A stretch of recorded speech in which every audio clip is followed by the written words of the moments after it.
အားလုံးမင်္ဂလာပါဒီနေ့တော့ဂျပန်စတိုင်ငရုတ်တီအချင်းစိန်နေနဲ့ထိုင်းစတိုင်ငရုတ်တီအချင်းစိန်နေနှစ်မျိုးကိုဝေမျှသွားမှာဖြစ်ပါတယ်။ဆွဲကုံစိုက်ထားတဲ့ငရုတ်တီလေးတွေတော်တော်လေးထွက်တယ်ပေါ့နော်။တော်တော်လေးထွက်တဲ့ကြောင့်မလို့တငယ်ချင်းတွေလည်းအလကားပေးဖြစ်သလိုကိုကိုရိုင်းလည်းရေရှည်စားဖို့အတွက်ပေါ့နော်။ရေခဲတက်တက်မှာခဲထားတာတော့ပြီးလို့ရှိရင်အချင်းလေးတွေစိန်ပြီးတော့တင်ထားတယ်ပေါ့နော်။ဂျပန်လိုခေါ်မှဆိုရင်တော့အာဝိုထိုကလာရှင်တော့ရှောယူစကေပေါ့နော်။ရှောယူစကေဆိုတာဘဲငံပိုင်ပေါ့နော်။ဂျပန်လည်းကျတော့ဘဲငံပိုင်နဲ့စိန်ကြတယ်ပေါ့နော်။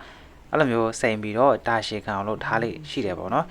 ဒီဘက်ခြမ်းကကျတော့ဒါဂျပန်စတိုင်မှာအသုံးပြုမှုအညာလေးတွေမှာဒီတိုင်းထားပါတော့ကဲထိုင်းစတိုင်လုပ်ဖို့အတွက်တော့ပထမဆုံးအနေနဲ့ငရုတ်တီနဲ့တွန်ဖြူနဲ့ကိုလှော်လိုက်ပါနော်အစိမ်းစိန်လို့မရပါဘူးဘိုက်အောက်ပါမယ်ဒါကြောင့်မလို့လှော်ပေးဖို့မဖြစ်မနေလှော်ပေးဖို့လိုအပ်ပါတယ်နော်ပြီးလို့ရှိရင်စားတစ်စုံထည့်မယ်ပြီးရင်တကြားနှစ်စုံထည့်မယ်ပေါ့နော်ဒါကျတော့အချိုဒီဘာတွေစက်တာကျတော့ကိုယ့်ရဲ့အကြိုက်ကိုလိုက်ပြီးတော့အပြောင်းလဲလို့ရရနော်ကိုအဆင်ပြေတယ်လို့ထည့်လို့ရပါတယ်ဒါဆိုရင်ကောင်ကဒီငရုတ်ဒီပမာဏမှာစားတစ်စုံတကြားနှစ်စုံနဲ့ပြီးလို့ရှိရင်အချင်းပေါ့နော်ရှာလကာကြီး၃စုံထည့်ပြီးတော့ကြိတ်ခဲ့ပါတယ်ဆိုတော့ကောင်တော့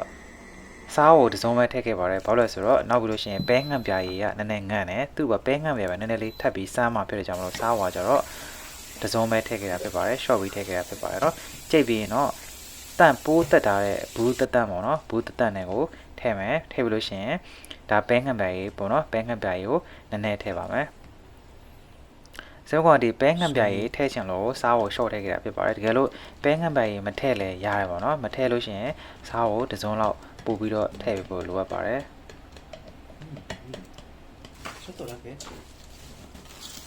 ်ပြီးရင်တော့လေလုံအောင်လို့ plastic ပေါ့နော် plastic နဲ့အုပ်ပြီးတော့ဆိုရင်တော့ရပါပြီဒါဆိုလို့ရှိရင်သူ့ကိုကြကြလေးထားလို့ရပြီပေါ့နော်ဒီလက်တက်တာမှာထားမယ်ဆိုလို့ရှိရင်ပို့ပြီးတော့ထားခံပါတယ်ညမောနဲ့ရော့ကစကောကကဲပြီးတော့ဂျပန်စတိုင်လောက်မှာနော်ဂျပန်စတိုင်ကကျတော့အညာနဲ့ပဲခုနကထားခဲ့တဲ့ကြောင့်မလို့အညာရှိတော့အညာကိုကင်ပြီးတော့ကတ်ချင်နဲ့ဖြတ်တာအရင်လွယ်တယ်ပေါ့နော်ဒါကြောင့်မလို့အညာအတိုင်းလေးပဲထားတာပို့ပြီးတော့ကောင်းပါတယ်ပြီးရင်ဒီလိုမျိုးလေးတွေဖြတ်မယ်ပေါ့နော်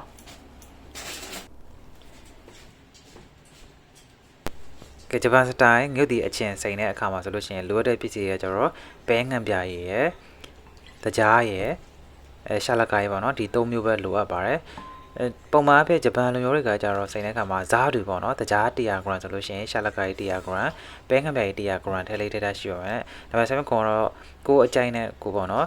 ်ရှာလကာရည်ထည့်တယ်ပဲငံပြားရည်ထည့်တယ်မြည်ကြည့်လိုက်တယ်ပေါ့နော်ဒါပေမဲ့ကိုမကြိုက်သေးတဲ့အရာသာဆိုလို့ရှိရင်ထပ်ပြီးတော့ပေါင်းဆက်တယ်ပေါ့နော်အဲ့လိုမျိုးအနေနဲ့လုပ်ပါတယ်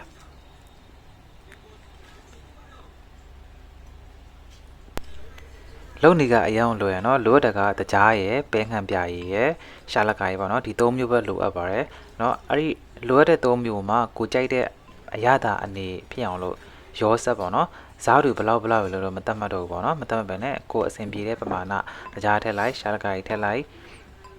်ပဲငံပြားရည်ထည့်လိုက်ပါနော်လက်မျိုးထည့်ပြီးရောဆက်ပါမယ်ရောဆက်ပြီးလို့ရှိရင်တော့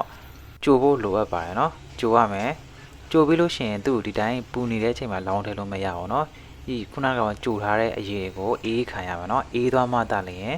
ခုနကဘူးရဲကိုထည့်မယ်ပေါ့เนาะဒါဆိုရင်ကိုအေးခန္ဓာဝိုင်းပေါ့เนาะအေးခန္ဓာပြီးလို့ရှိရင်ငရုတ်တီတွေထည့်ပြီးတော့ဒီခုနကကြိုထားတဲ့အရေးကိုလည်းထည့်လို့ရပြီပေါ့เนาะဒါဆိုလို့ရှိရင်ကြလေးထားလို့ရတယ်ပေါ့เนาะစားပုံစားနေရကြတော့ဂျပန်လူမျိုးတွေဆိုလို့ရှိရင်သူ့ဖူလို့ခေါ်တဲ့အပဲပြအစိမ်းပေါ်ဒီအရေးလေးငရုတ်တီအရေးလေးတစ်စုံလေးခတ်ပြီးတော့စမ်းပြီးတော့စားရတယ်ပေါ့เนาะသူရဲ့အရသာနည်းနည်းလေးငငန်နဲ့ချိုတယ်ပြီးတော့ချင်လဲချင်တယ်ပေါ့เนาะအဲ့လိုဆိုလို့ရှိရင်အရန်ကိုစားလို့ကောင်းတယ်ပေါ့เนาะပြီးလို့ရှိရင်ရာခင်းတစ်ခုလို့ခေါ်တဲ့အသားတွေမှာလည်းအပေါ်အဲ့လိုမျိုးလေးစမ်းပြီးတော့စားမှဆိုလို့ရှိရင်အရန်ကိုစားကောင်းတယ်ပေါ့เนาะကဲဒါဆိုလို့ရှိရင်တော့ဂျပန်စတိုင်ငရုတ်တီပဲငံပြားရည်စိန်နီးတစ်မျိုးနဲ့နောက်တစ်မျိုးကကျတော့မြန်မာတွေအကြိုက်တွေ့စင်မဲ့ငရုတ်တီအချင်းစိန်နီးတစ်မျိုးပေါ့နော်ဒီနှစ်မျိုးကိုလုပ်ပြခဲ့တာဖြစ်ပါတယ်